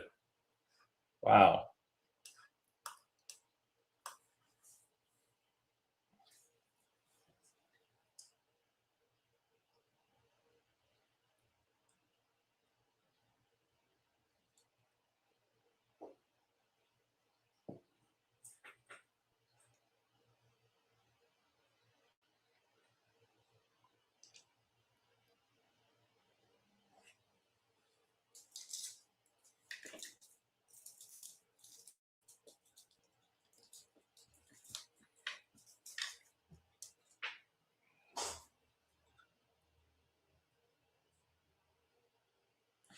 This has been a, what did we move?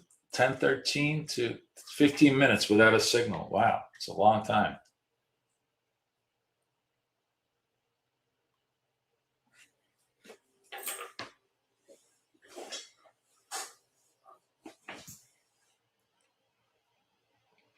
I'm going to try and do something interesting here. We'll see if it works. But this is why, you know, you can use the Apex accounts for it because they're so cheap. If I get a green triangle here, I'm going to try and do a one and done. I'm going to try and see if I get a reversal on the day on this trade. Taking two large contracts, 156 ticks, no stop. If I get the green reversal, let's see if we can get that done.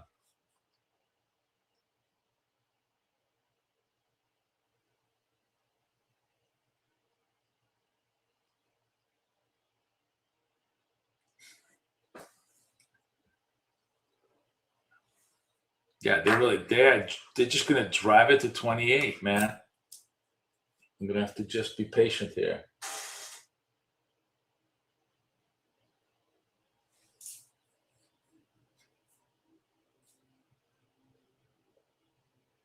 No, it looks like it's you know, it's just pure liquidation. Oh, excuse me. But remember, when it liquidates like this, that's when you hopefully get the right kind of bounces. We'll see.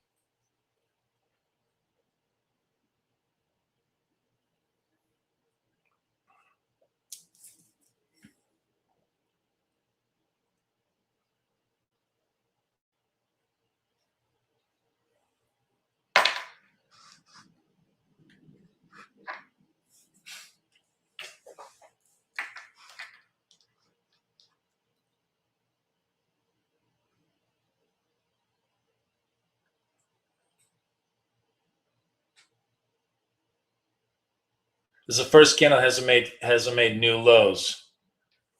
Let's see, it's not made fresh lows. 19 seconds left. Let's see how this candle trades. If it hasn't made fresh lows, I might just get into this trade just for a punt.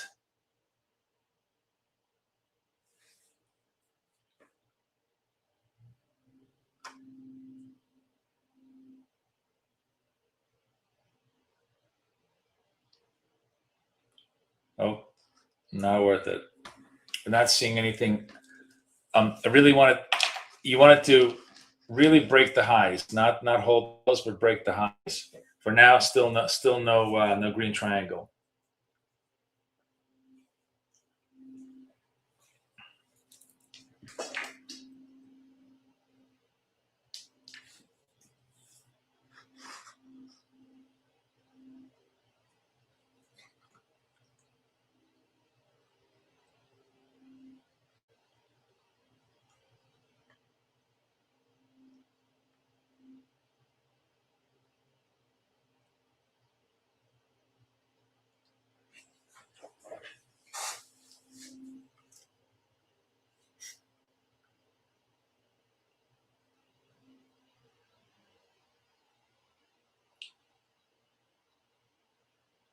I'm going to take a trade here. I'm just going to take a gamble on the fact that this might be the trade, but I may, you know, it could easily just stop me out on a retrace. So I'm just taking a big punt here. Let's see if it works.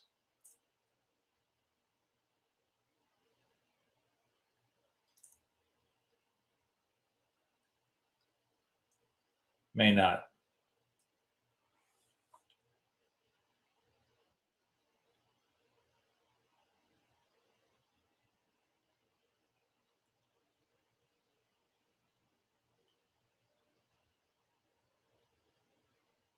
Again, this pure punt, guys, just letting you know. I mean, it's a pure punt.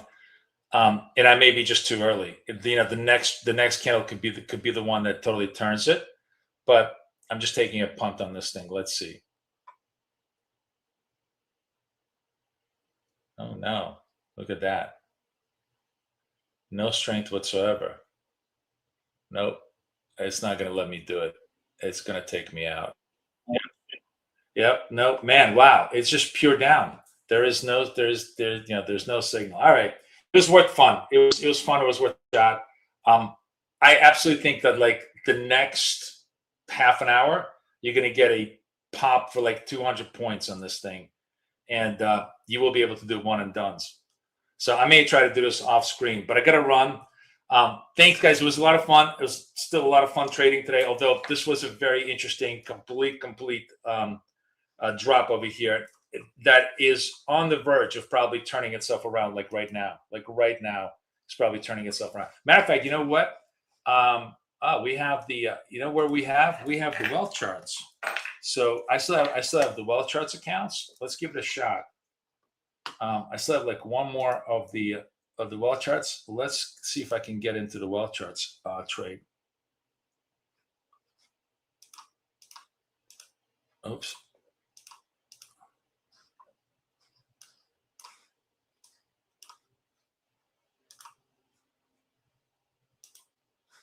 Okay, let's give it a shot. Oh, I can't move this around.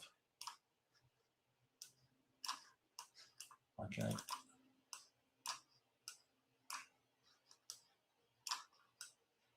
Okay, there we go. Nope, still not. Definitely not a signal. Definitely not a signal.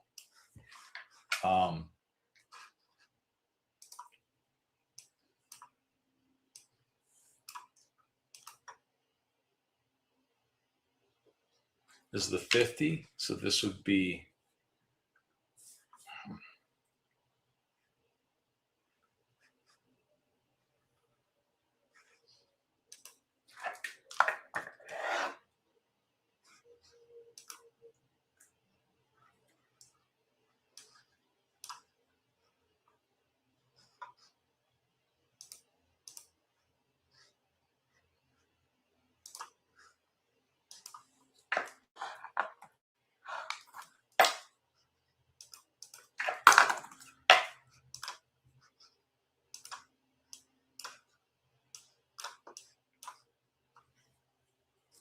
There's no signal here yet, but I'm just watching.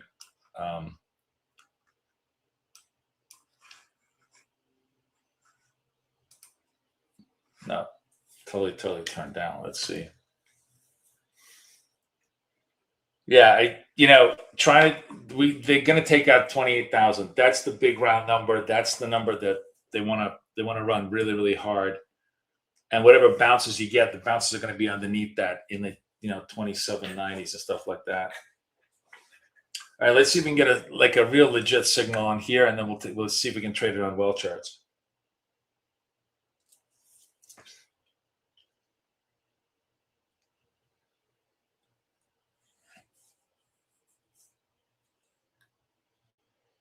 So it's interesting, like just kind of show you guys all, what I should be doing and what I'm doing wrong, just kind of so you can take notes from my structure. So the only legit signal was here. That got stopped out. You're supposed to just wait until you get the next signal, which is right here. And that signal actually works perfectly fine.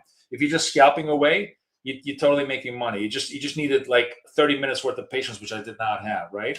But now I'm just basically trying to find the bottoms, find the bottoms. So if you want to find the bottom, the only legitimate way to find the bottom is if you get the green triangle and the cyan confirm as a bottom, which is what I'm going to try and do with well charts right now.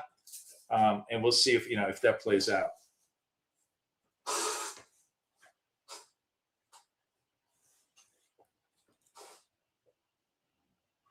Although they popped the 28s, that was just so obvious.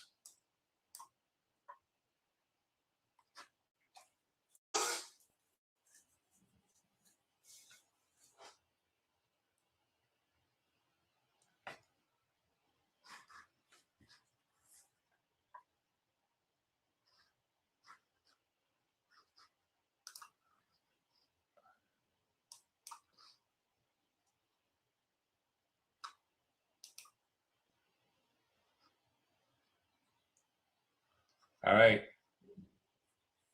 One and done. Let's see it, baby.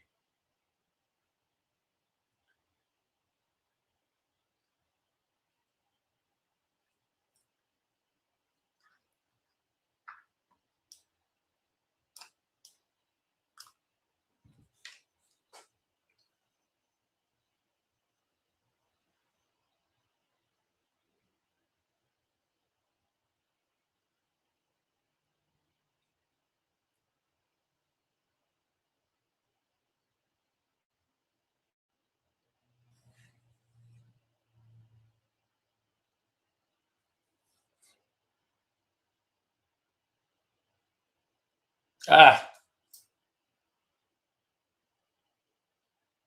I guess I just over-levered. That's it. I over-levered on that one. I couldn't take it. Because I don't think this was the legacy account. That's the problem. This is why I love legacy accounts. If I was in legacy, I would have still been in the trade. Let's see how this still a down trade, man. This is still not a signal. Unbelievable. Still not a signal. Unbelievable. Yeah, I keep trying to buy the bottom, and my signals are telling me it's still a sell. That's why I keep losing these trades. I wasn't patient enough to wait for the confirm. All right, so incontrovertibly, this just kind of shows you that waiting for the confirm is by far the only really good strategy there is. Trying to buy bottoms and bottom fishes, I love to do. My personal weakness definitely cost me, a couple of accounts today. But again, the only saving grace is that you're doing this. If you're going to do your personal weakness, do it on your eval accounts. I would never fuck around like this on my fundeds. And all it does is it just kind of proves to you 1,000 times over that everything you're doing wrong is precisely what you should not be doing. Like all of the ideas that you have that you think still have a chance, they actually don't. The reason why this scalping really works is because there's a method to this madness that you need to adhere to. So with those famous last words, I'm going to leave you guys adieu. We're going to come back to London 4 hours tomorrow, and I'm going to try and just trade all funded accounts. Just going to trade all funded accounts and really, really trade it seriously, okay?